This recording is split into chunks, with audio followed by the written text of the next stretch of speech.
Hi everyone! Today I'm going to show you how to make some beautiful iridescent colour shifting coasters.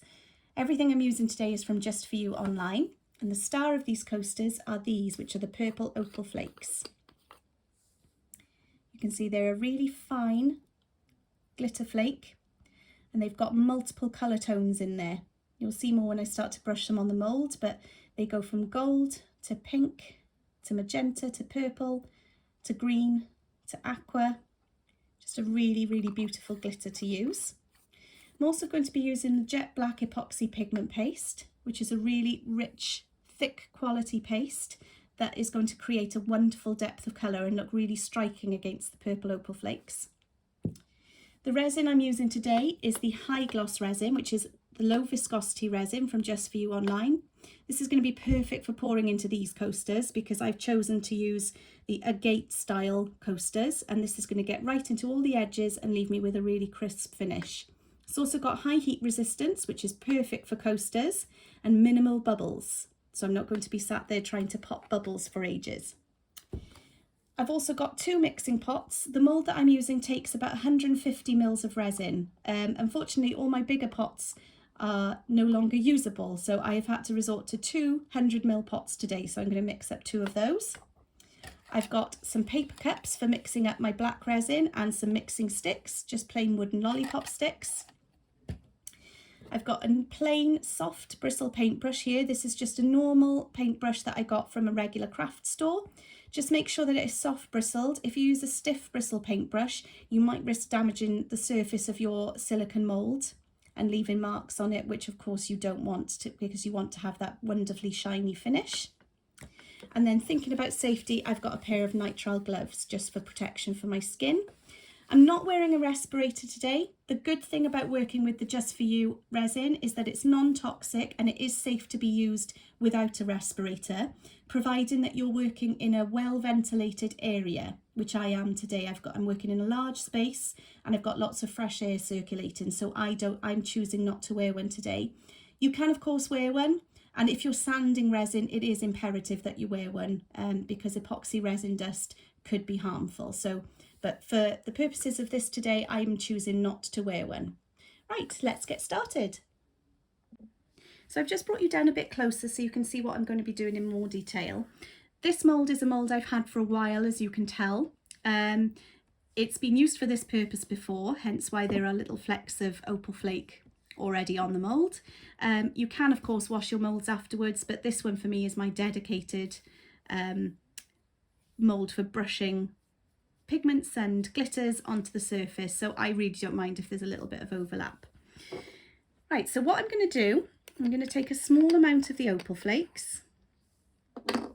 Be careful because they are incredibly delicate and they do like to go a little bit fly away. So I'm just going to start off with that amount, and I'm going to make sure I replace the lid.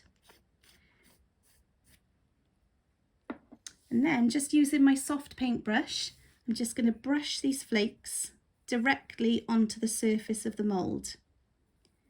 As I said, they are quite delicate, they are quite fly away, so do take care not to cough over them, breathe over them too heavily, only because we don't want to waste them because they really are beautiful.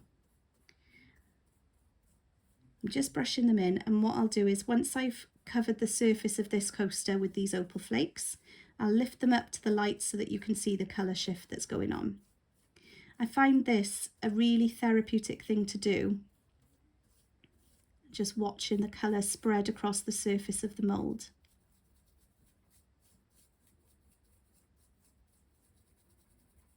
When you're brushing them in as well, if you're using a mould like mine, really make sure you get into all the edges.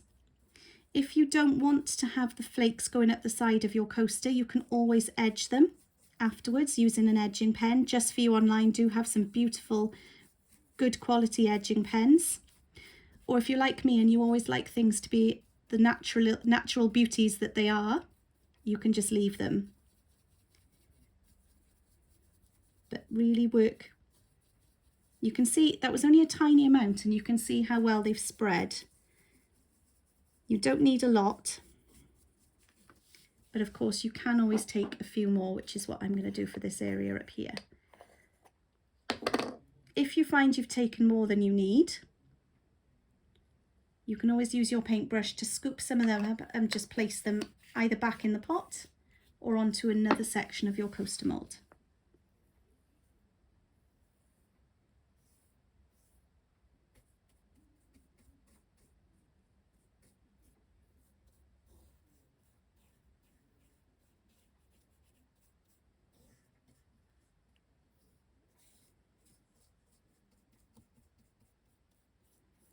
Like I said, it is a really relaxing thing to do. So if you use crafting for mental health, or you use crafting for relaxation, this is a lovely technique to do. It's also a really simple technique to do, but it creates the most striking effects that will leave people wondering how you've achieved them. They are really eye-catching.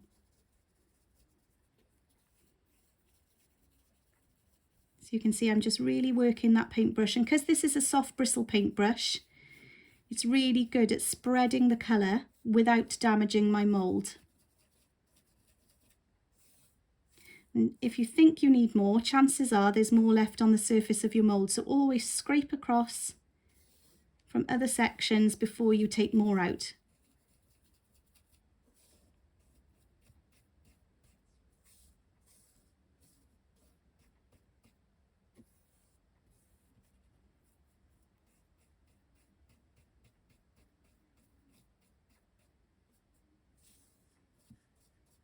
Here we go.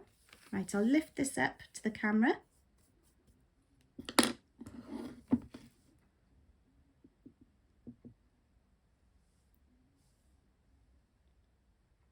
So I hope you can see, but in there we've got all those beautiful colour shifting tones that I talked about at the start. I always think these opal flakes are a little bit like peacock tones. You've got lots of the peacock colours in there. So I'm just going to carry on now, and I'm going to dust the rest of my moulds until we've got a nice coating on each section. Okay, so I've dusted every section of the mould now. If I lift it up, you can see that beautiful colour shift. And of course, these now are going to be the tops of our coasters. So you can see, oh, that's good light for showing you the gold there as well.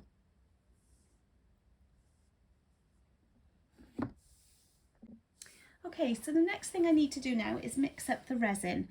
I know for this mould that I'm using, it takes about 150 mils, but I am going to mix up a full 2 pots. We nearly always have extra moulds on the go. So I'm going to put my gloves on.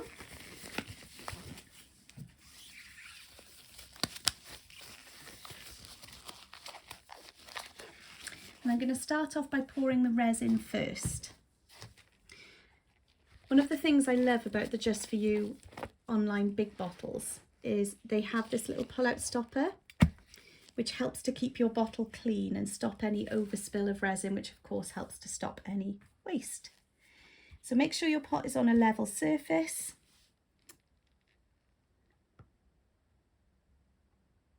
And I'm going to pour 50 mils of resin into this one.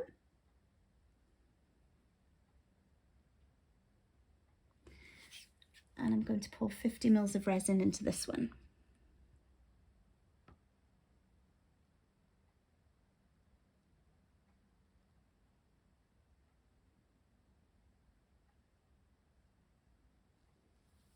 There we go. I like to pour my resin and my hardener into the same pot, purely because I find that it makes cleanup afterwards easier. I do know that some people prefer to use 2 different pots, one for the resin and one for the hardener, to make sure that there's no mistakes in measurement. This is just my personal preference. So of course work the way that you like to work. So I did 50 mils of resin first, and I'm now going to put in 50 mils of hardener. I find when you're pouring into one pot, as long as you're concentrating and as long as you're careful,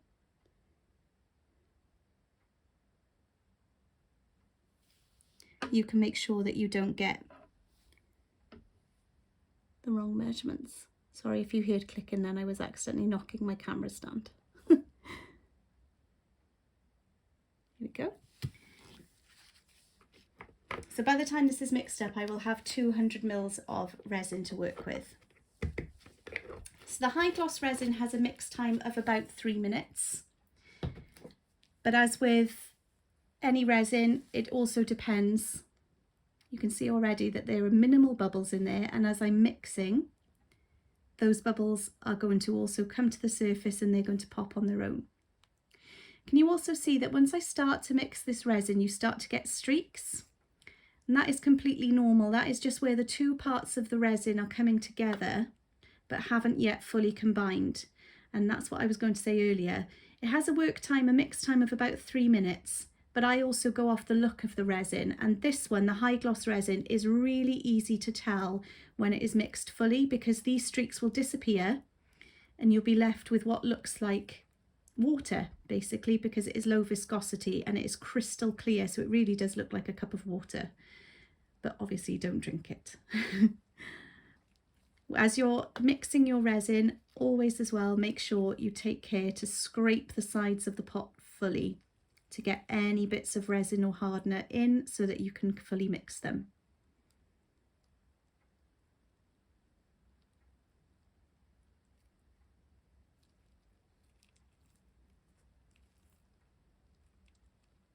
And stir slowly. And this helps to avoid creating any more bubbles. But as I said, this high gloss resin is great because it produces minimal bubbles anyway.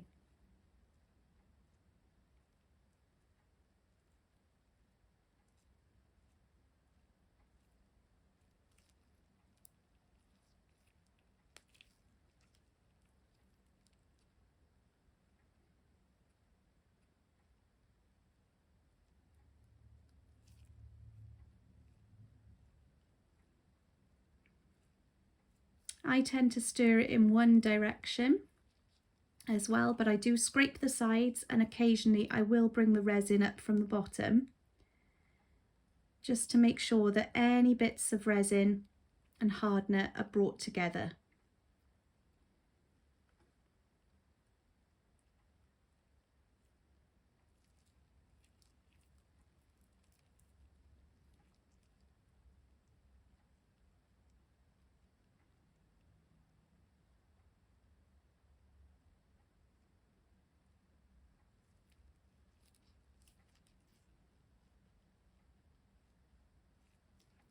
This is a lovely activity to do if you need a bit of mindfulness.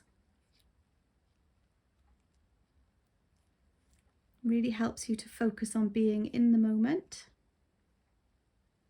And hopefully you can see gradually these streaks are starting to disappear and we are getting a wonderfully clear resin.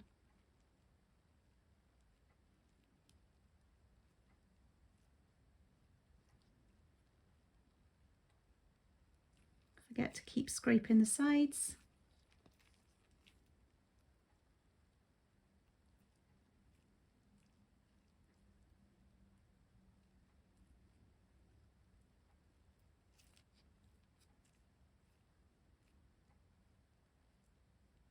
Can you see the bubbles that are in there? They're starting to rise to the surface. By the time I'm ready to pour, most of these bubbles will have disappeared on their own. There is a bubble releasing technology in this resin, which means that the bubbles tend to release on their own. Sometimes you need to pop a couple, but if you wait about 10 minutes after pouring, anything that's in there that was bubbles will have risen to the surface, and it means you can pop them all in one go. Really is a really fantastic resin to work with. And it's really easy because, as you saw, it's a 1-to-1 ratio as well. I should have said that earlier. Right, I think we're nearly there with this pot of resin now. So you can see all those streaks we had at the start have all disappeared. And you can see how beautifully that flows.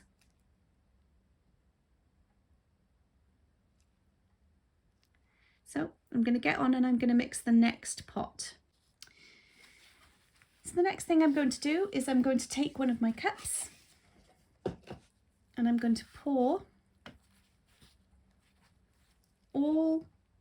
actually let's do this one. The contents of one full pot.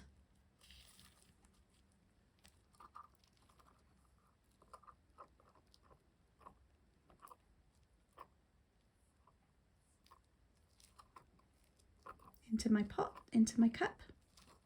Again, make sure you scrape the sides and get out every last drip, I should say, of resin that's in your pot. This stuff is too good to waste.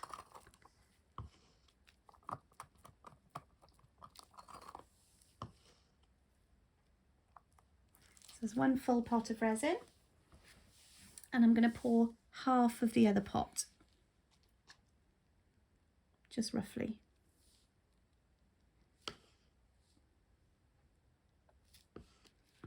Put that out of the way so I don't accidentally knock it over. And then what I like to do, just for extra good measure, make sure that both parts are fully combined and fully mixed, so I just give it another quick mix in my paper cup. And this is just a normal paper drinking cup. Again, I haven't got anything special here. You could use silicone as well if you want.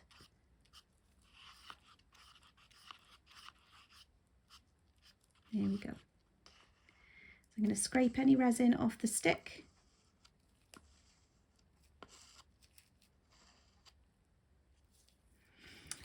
Right, now I'm going to mix the jet black pigment in.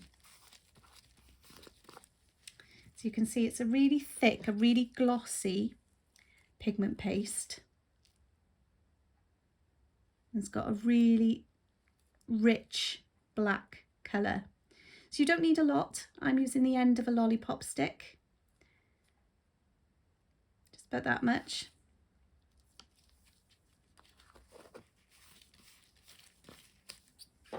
I'm going to mix this into my resin.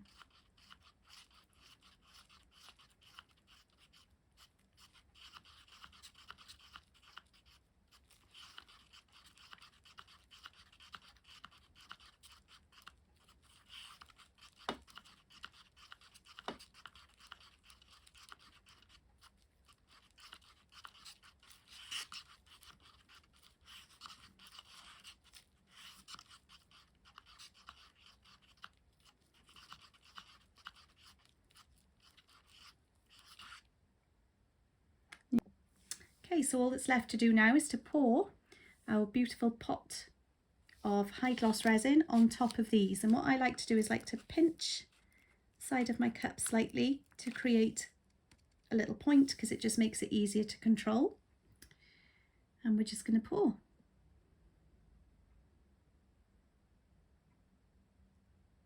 So what I like to do is I like to pour a little bit, wait for that to reach the edges, then pour the next one, and again wait for it to spread to the edge.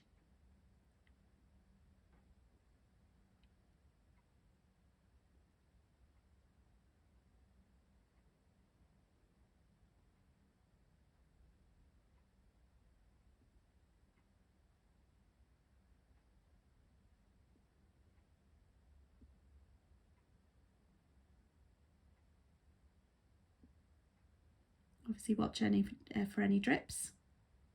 Then once your resin is spread to the edges, if you can see that you need to top up the mould a little, just with a very thin trickle. This is why I like to create the little spout on my cup, because I can control the resin and where it goes. I just top up as needed. You will start to see the opal flakes rise to the surface. That's perfectly fine. If you don't want to see them on the bottom of your coasters when you've finished, you can always do another thin layer of black resin on the top afterwards, or even paint them. But personally, I quite like them with a little bit of sparkle on the underside.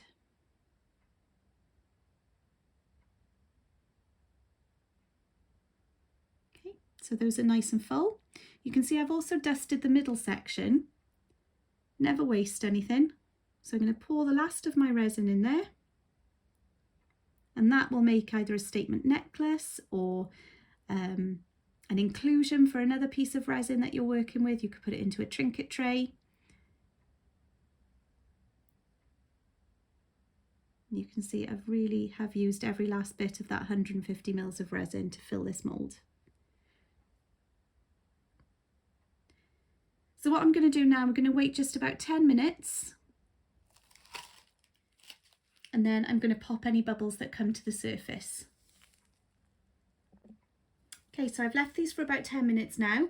There are still minimal bubbles at the surface, but I am just going to go in with a long handled lighter and just lightly run this over the surface.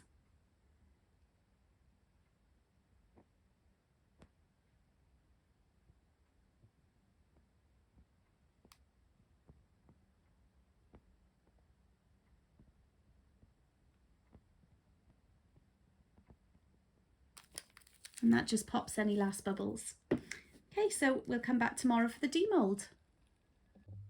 So it's the next day. These have hardened off nicely, so it's time to demold and see what they look like. So I'm just going to pop them out of the molds. Always do this bit gently because you don't want to risk tearing your mold, although this resin is so beautiful. You don't need to use a silicone release spray or anything like that. They just pop out really nicely.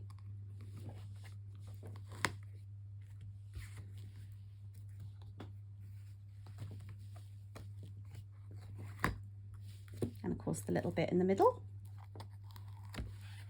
Okay. So time for the big reveal. And there they are, look at those. So what I'll do is I'll try and show you the colour shift so you can see golds, greens, pinks. See why I call them peacock colours? And next one.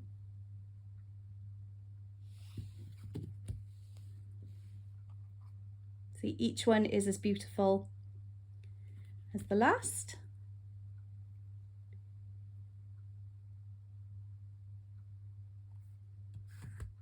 And now a little leftovers piece. Never waste your resin or your glitters, because you never know what you might create. Now you could leave these as they are, because they are beautiful just as they are. Or if you want to, you can give them a shiny top coat. And of course you could paint the sides. Like I said yesterday, if you find that you didn't like the look of the Opal Flakes on the edges, you can always use the edging pens and paint the sides. Personally, I think they look really pretty with that running along the edge, but these are all up to personal preference. So I thought I'd just show you these in natural light as well. So this is them without any of the artificial glare on them, and you can see the colour shift is just as vibrant, if not more so actually. But what I've decided I'm going to do is I'm going to top coat my coasters to give a really glossy finish on the top. To do this, I'm going to use the One Coat. This is brilliant for top coating. It's also heat resistant. This one is up to 100 degrees, so it's great for the top coat of a coaster. It's much thicker than the high gloss, so you will find that when you're mixing it you get a few more bubbles, but if you leave your pot to sit, which I've done, you can see that a lot of the bubbles have also disappeared. So all I've done is I mixed it up and I've left my pot to sit for about 10-15 minutes. All this does is it helps the bubbles to dissipate and it helps the resin to thicken up ever so slightly. But this resin is brilliant because it won't run off the edges of your coasters or whatever it is that you're top coating. So it's brilliant for top coating artwork as well. So all I'm going to do, I've just flipped my mould over and I've just sat these on the back, and I do that just purely to catch any drips because they will peel off the silicone easily. And then just pour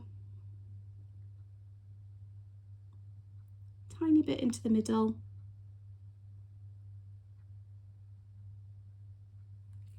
And then I'm just going to use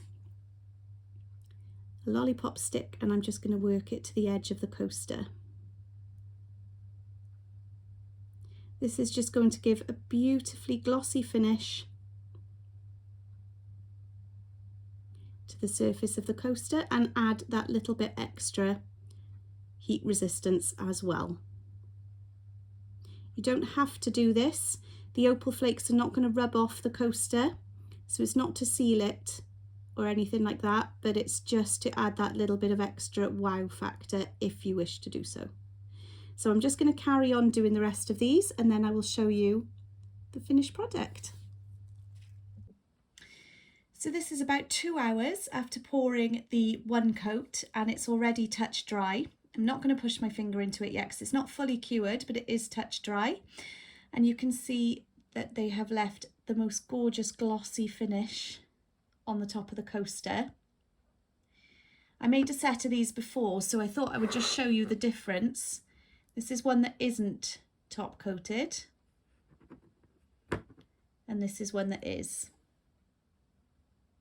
So it's obviously totally up to you. You can top coat them if you want. It is a little bit of extra effort, or you can just leave them as they are. Both are beautiful, but I do love the shine that the one coat gives.